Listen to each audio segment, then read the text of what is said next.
ओम शांति। आज हम 6 फरवरी 1977 की अव्यक्त वाणी का सार सुनेंगे।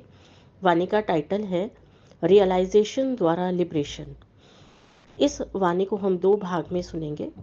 आज हम पहला भाग ले रहे हैं। क्या रियलाइज करना है हमें और किससे लिबरेट होना है। इस वाणी में बाबा कह रहे हैं कि वो हर एक गॉडली स्टूडेंट की रिजल्ट देख रहे हैं।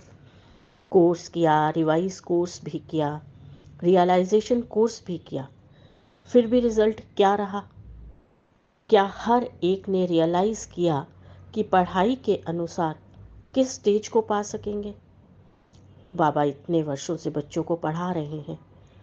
क्या सब ब्राह्मण आत्माओं ने इस ज्ञान को, पढ़ाई को जीवन में उतना उतारा है जितना होना चाहिए।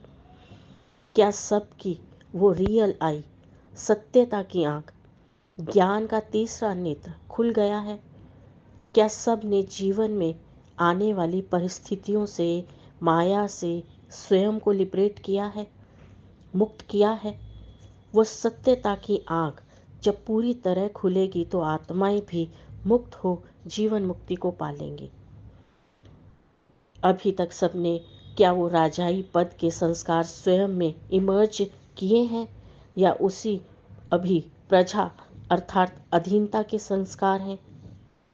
फिर बाबा ने राज्य पद के श्रेष्ठ संस्कारों का वर्णन किया है कि कौन से संस्कार राजा का पद दिलाएंगे। अधिकारी और सत्कारी, निराकारी और निरहंकारी, ये विशेष धारणाएं राज्य पद का विशेष आसन है। यह आसन ही सिंहासन को प्राप्ति कराता है। चारों ही बातों का बैलेंस होना चाहिए। मन बुद्धि पर पूरा अधिकार हो, वह मन में सबके लिए सत्कार। एक बिंदु की स्मृति इमर्ज रहेगी तो सहज ही निरहंकारी बन जाएंगे, अर्थात देह भान से परे हो जाएंगे।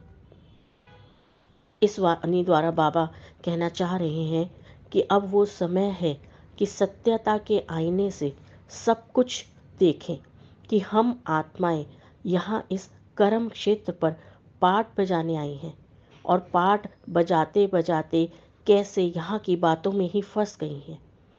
अब उन सब इच्छाओं, एक्सपेक्टेशंस, दुख सुख विकारों से स्वयं को मुक्त करना है। अब बाप समान बन बाप के साथ वापस जाना है। अगर समान नहीं तो साथ के बजाय वाया में रुकना पड़ेगा। वाया इसलिए करना पड़ेगा क्योंकि खाता क्लियर नहीं होगा। रिफाइन नहीं तो फाइन भरना पड़ेगा। रियलाइजेशन के बाद अब अंतिम रिजल्ट का स्वरूप लिबरेशन अर्थात सबसे मुक्त होना ही है।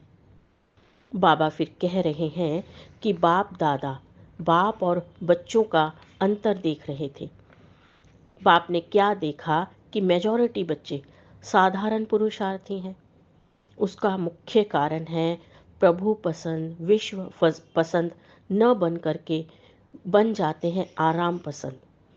हो जाएगा, किसने किया है, सब ऐसे ही हैं, औरों से फिर भी हम ठीक हैं।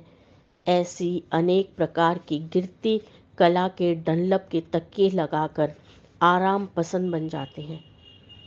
बाबा बच्चों को कह रहे हैं कि बाबा के साथ कनेक्शन में रहो, उनसे गुणों और शक्तियों का वरदान लो और अन्य आत्माओं को दो। बाबा कह रहे हैं कि कई बच्चे कनेक्शन के महत्व को नहीं जानते, लेकिन करेक्शन करने लग जाते हैं, वो भी दूसरों की करेक्शन करने के लिए स्वयं कनेक्शन अनुभव नहीं कर सकते हैं। बाप कहते हैं कि सदा याद की साधना में रहो, लेकिन साधना के स्थान पर अल्प काल के साधनों में ज़्यादा बिजी रहते हैं। साधनों के आधार पर साधना बना देते हैं।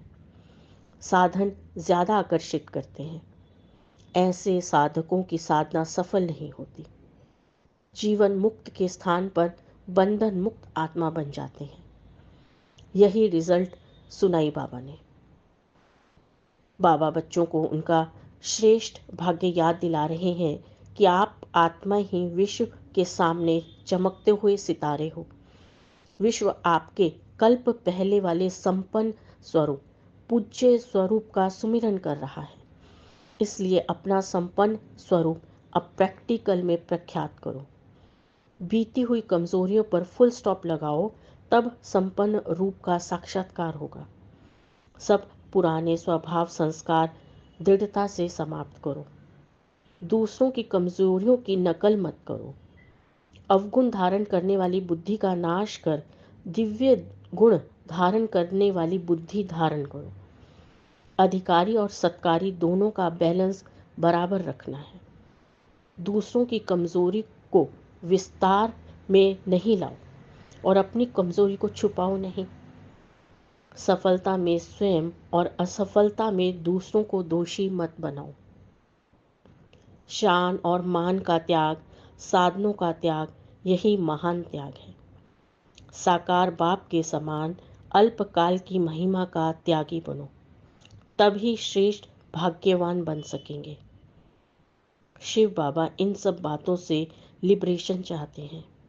यह समय ही है अब इस अंतिम फोर्स के कोर्स के लिए, अर्थात अब पूरे बल से देह के भान का त्याग करो। तो ये थी बाबा की रियलाइजेशन द्वारा लिबरेशन कि अब अपने संपन्न स्वरूप को रियलाइज कर देह के भान से मुक्त होना है। ओम शांति।